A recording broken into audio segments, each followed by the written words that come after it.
બેન તલવાર ક્યાં પડી તું મને કે આ તો મેલું નહીં તો હું થયું કે કેતો આપણે તલવાર ક્યાં રાખીએ તું મને ઈ કે ને પણ હું કરવી તલવાર ને કે તો ખરી મને હું થયું હું છાસ લઈને આવતી હતી ને બેન તો લંગંધારીએ 5-6 જણા બેઠા હતા તો મને જોઈને કહે હું હાલે નવરી બજાર તો હું સાંભળી લઉં ને મેલું એને બતાવી દેવું હે મૂકું નહીં તું મને હે ને તલવાર કાઢ ને મને આ વેતરી નાખું ઊભે ઊભા એ વેતરવા વાળી છાની મુની બેને કઈ ખબર પડે નહીં ને આપણે કઈ કામ કરીએ હઈએ તો પછી નવરી બજાર જ કે ને હું કે તને કોક દીવી નાખીએ એ મને મારે તે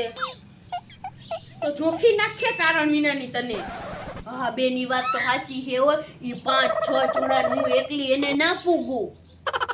પણ બેની દાંત કાઢે રાખે આપણે તો હું કરું નવરી બજાર કીધે રાખે મારે એને કઈ ખાઈને સંભળાવવું છે ને બદલો લેવો જ છે એને બતાવી દેવું છે તું કેને હું કરું કાંઈ કરાય નહીં એવા તડકાનું ઘરે રહેવાય શાંતિથી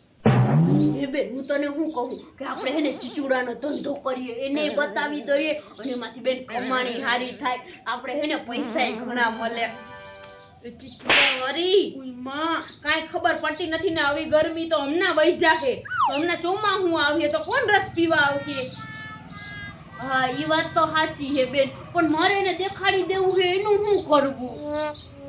તું શાંતિ રાખ આ તડકાનું અત્યારે પોરો ખા ને પછી આપણે વરસાદ થાય ને તો આપણે ઘરની જ ખેતી છે આપણે એને ખેતીમાં ફૂલ મહેનત કરવું અને માંડવીના ઢગલા કરી નાખશું પછી આપણે એને દેખાડી દેવું તારે હું મારે દેખાડી દેવું છે હા ઈ વાત સાચી છે ઓ બેન અત્યારે તો ઉનાળાની ગરમી બહુ થાય આપણે એને પૂરો ખાઈ લઈએ પછી જો મહેનત કરીને એને દેખાડી દઈએ મેલીએ નહીં જોને ચોમાહામાં બતાવી જ દેવું છે